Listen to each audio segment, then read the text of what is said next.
Donald Trump, l'actuel président des États-Unis. Donald Trump, 45e président des États-Unis. Donald Trump, l'homme le plus puissant du monde. Donald Trump, actuellement en 2024, même un enfant de 10 ans connaît le nom de Donald Trump. Mais qui est ce messie? Qui est ce Trump? Donald Trump. Donald Trump is a major deal maker, and he has made his money mainly from Manhattan real estate. Trump, Trump, Trump, Trump, Trump. His name is his power. Dans cette vidéo, vous allez écouter l'histoire fulgurante de Donald Trump. Comment Donald Trump a réussi à se bâtir, passer d'homme d'affaires à politicien. Donald Trump est né en 1946 à New York. C'est un homme aux multiples casquettes. Il est homme d'affaires, milliardaire, politicien, animateur de télévision.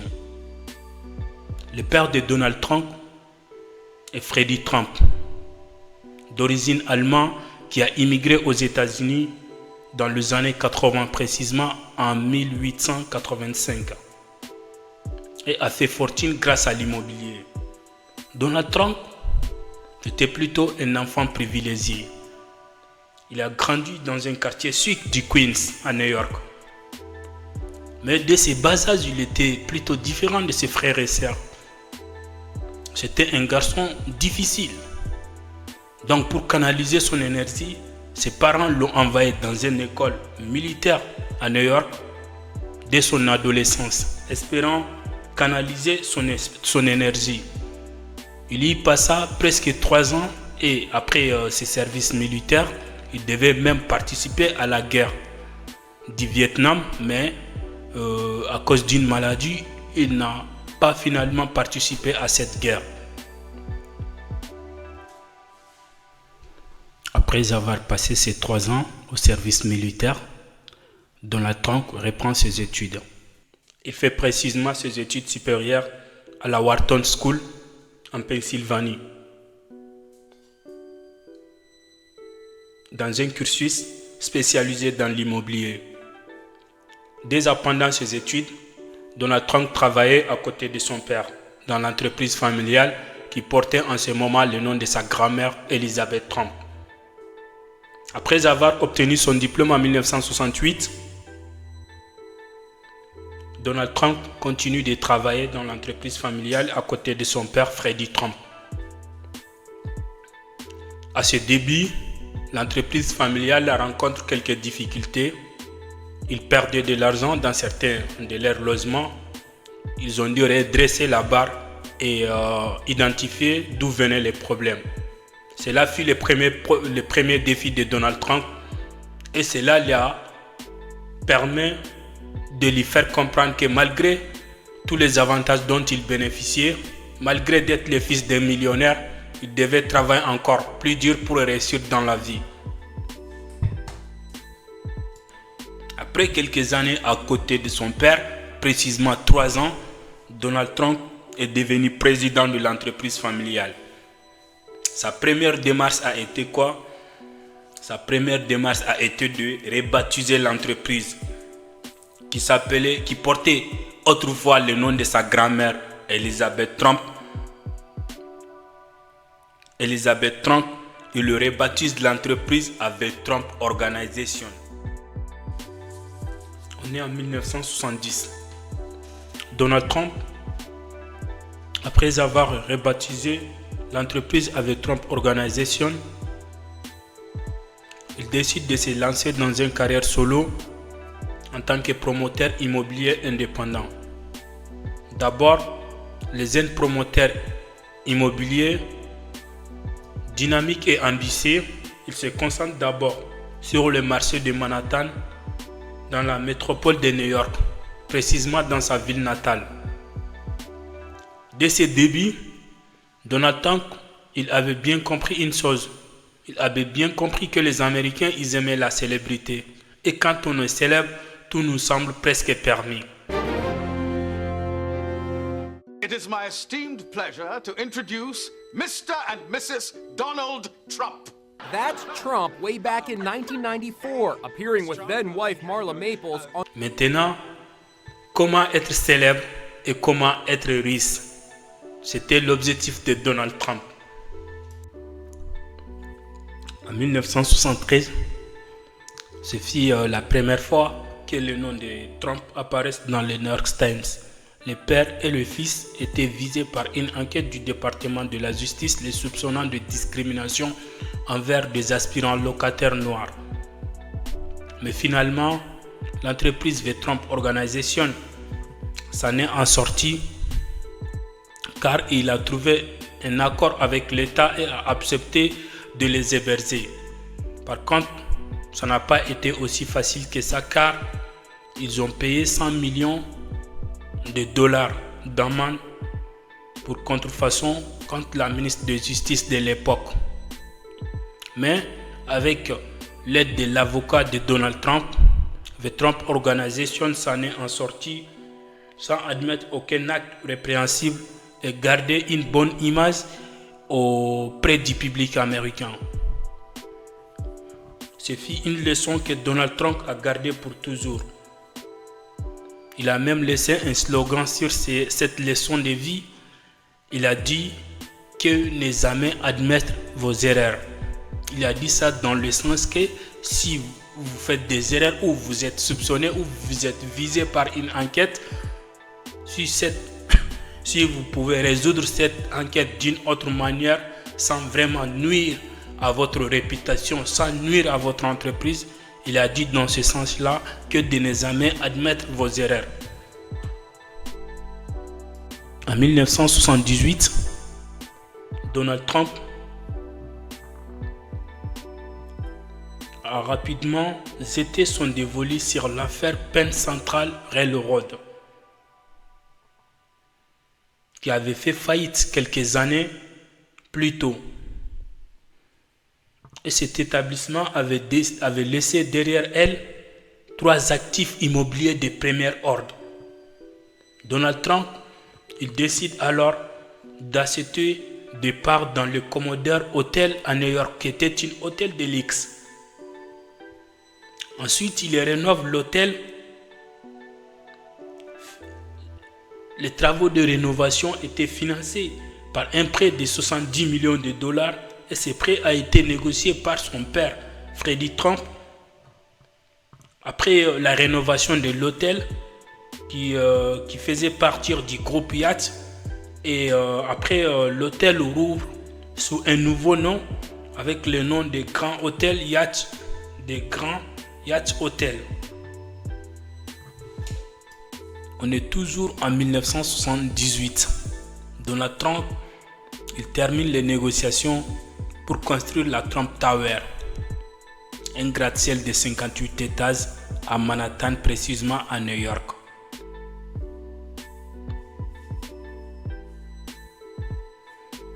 C'était sa plus grande et première affaire. Il achève les travaux de construction de The Trump Tower en 1983.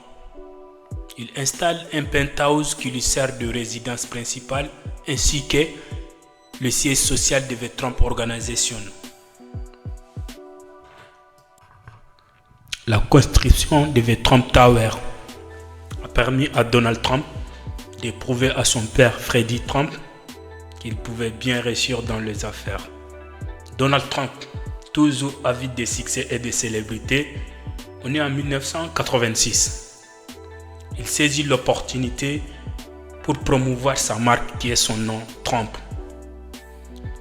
Il reprend les travaux de rénovation de la patinoire de Central Park à New York. Des travaux qui avaient englouti presque 13 millions de dollars et avaient duré presque 6 ans. Donald Trump, il reprend les travaux et le termine en moins de 3 mois. En faisant ça, il a obtenu le droit de mettre son nom sur l'activité des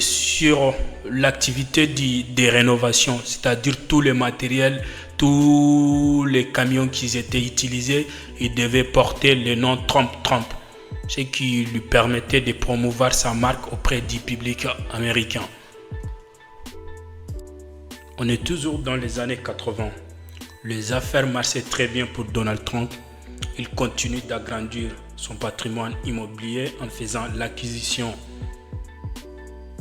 à Palm Beach, en Floride, la résidence de luxe de Mar-a-Lago pour une somme maudite de 5 millions de dollars, à laquelle il ajoute 3 millions de dollars pour l'immobilier. Il en fait sa résidence secondaire, c'est-à-dire sa résidence d'hiver. Et il crée aussi un club privé dont l'abonnement s'élevait à 150 000 dollars.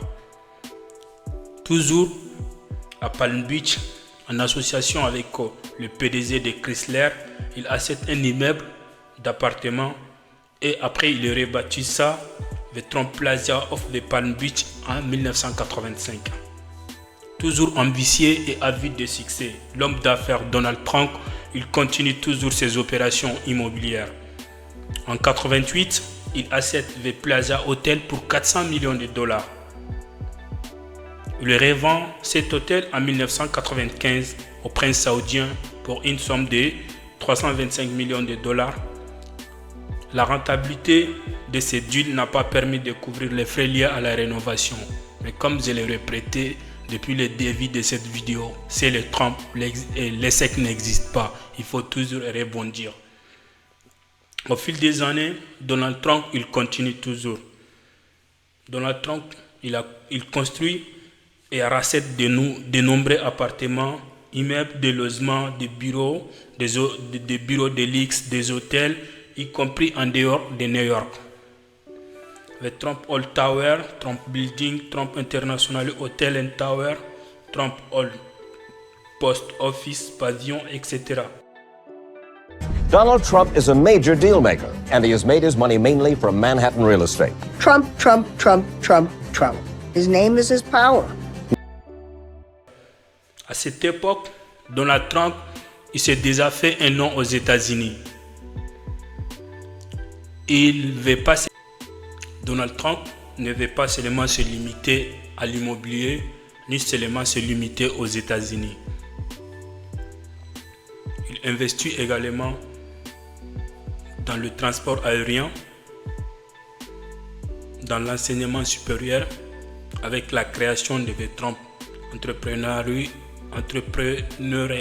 Institute. Il s'internationalise également en développant progressivement des activités immobilières dans plusieurs pays comme le Canada, la Turquie, la Philippines, les Émirats Arabes Unis, le Royaume-Uni, etc. et beaucoup d'autres pays. Succès fulgurant dans l'immobilier. Mais il possède aussi plusieurs casinos à Atlantic City, dans l'état du New Jersey, parmi lesquels certains ont fait faillite. Et le plus connu parmi ces casinos, c'est le Taj Mahal. Ça, c'est que Donald Trump, c'est une marque. C'est une marque qu'il a dû créer avec son nom. Donald Trump possède également plusieurs terrains de golf aux États-Unis et en dehors des États-Unis. Donald Trump, étant lui-même amateur de ces sports, a déclaré en 2015 à la commission électorale un revenu personnel de 382 millions de dollars lié à ses activités de golf. D'ailleurs, Donald Trump accueille sur certains de ces terrains de tournois prestigieux tels que le WGC, Cadillac Championship, le World Golf Championship et l'Open britannique masculin, entre autres.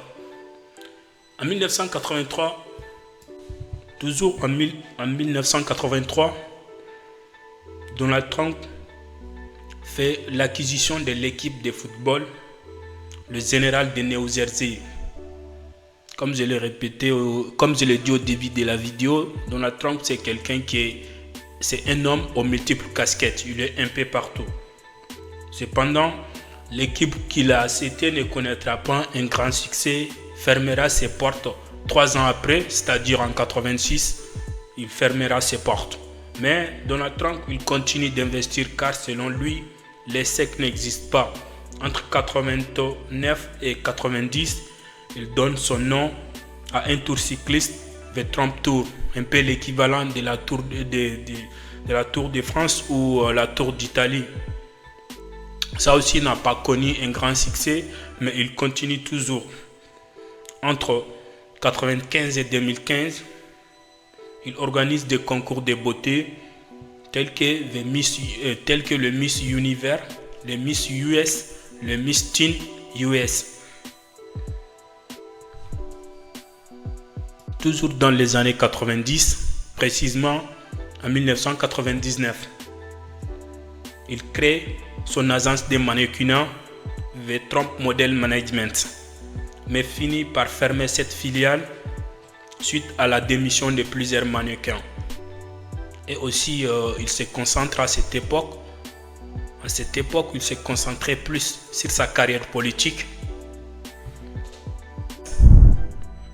Donald Trump devient le producteur exécutif et l'animateur de l'émission de télé-réalité The Apprentice, dans lequel les candidats s'affrontaient pour obtenir un poste de cadre supérieur dans l'une des sociétés du groupe Trump. Lors de cette émission, Donald Trump avait une phrase qui était très célèbre. You are fired, vous êtes viré. La première année de The Apprentice, Donald Trump gagnait $50,000 par épisode, soit environ $700,000 pour l'ensemble de la saison. Mais du fait des succès de l'émission, ça a pris une grande ampleur et c'était très apprécié par les Américains. Ensuite, Donald Trump était payé jusqu'à $1 million par épisode. Dans l'ensemble, Donald Trump il anime 14 épisodes de The Apprentice de janvier 2004 à février 2015.